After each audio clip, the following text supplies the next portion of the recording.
இந்த தர்காவுக்கு செல்லுதல் என்பது முஸ்லிம்களே செய்தாலும் அதற்கும் இஸ்லாத்துக்கு எந்த சம்பந்தமுமே இல்லை. முஸ்லிம்கள் தான் செய்யறாங்க, தர்கா கட்டுறது முஸ்லீம் தான், அங்க உட்கார்ந்து ஓதிட்டு இருக்கிறது முஸ்லீம் தான், அங்க உட்கார்ந்து மந்திரம் பண்ற எல்லா வேலையும் முஸ்லீம் தான் பண்றாங்க. ஆனா இஸ்லாத்துக்கு அதுக்கு ஏதாவது சம்பந்தம் இருக்கா? ஒரு சம்பந்தம் இல்லை. ஏன் தெரியுமா?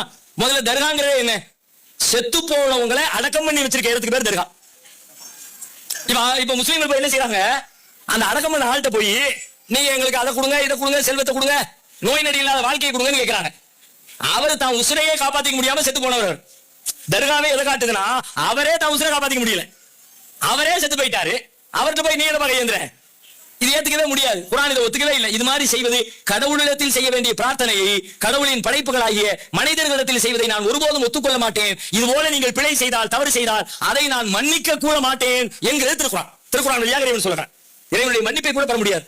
அதனால இந்த மாதிரி நீங்க சொல்லக்கூடிய இந்த வேலைகள் எல்லாம் இஸ்லாத்தை அறியாத மக்களும் இஸ்லாத்தை படிக்காதவங்களும் அல்லது தர்காவை வைத்து வருமானம் பார்க்கிறவங்க சில பேர் இருப்பாங்களே, அது மாதிரி ஆட்களும் அவங்க ஏதாவது லாபம் கிடைக்குது, காசு பணம் கிடைக்குது, 4 பேர் வர்றாங்க, பாத்தியா ஓது அதை ஓது இதை ஓதுன்னு 50 ரூபா 100 ரூபா அப்படின்னு காணிக்க தட்சணை வாங்கிக்கிறாங்க. அந்த வருமானத்துக்கு ஆசைப்பட்டு சில பேர் செய்யறாங்க, அறியாமையில சில பேர் செய்யறாங்க.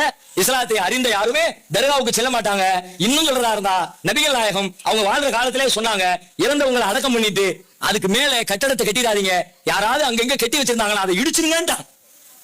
என்ன சொன்னாங்கன்னா, செத்து போனவங்களை அடக்கம் பண்ணதுக்கு பிறகு யாராவது அதுக்கு மேல பில்டிங் கட்டி வச்சு வழிபாடு செஞ்சாங்கன்னு வச்சுக்கோங்க, அதை இடிச்சிருங்க. ஏன்?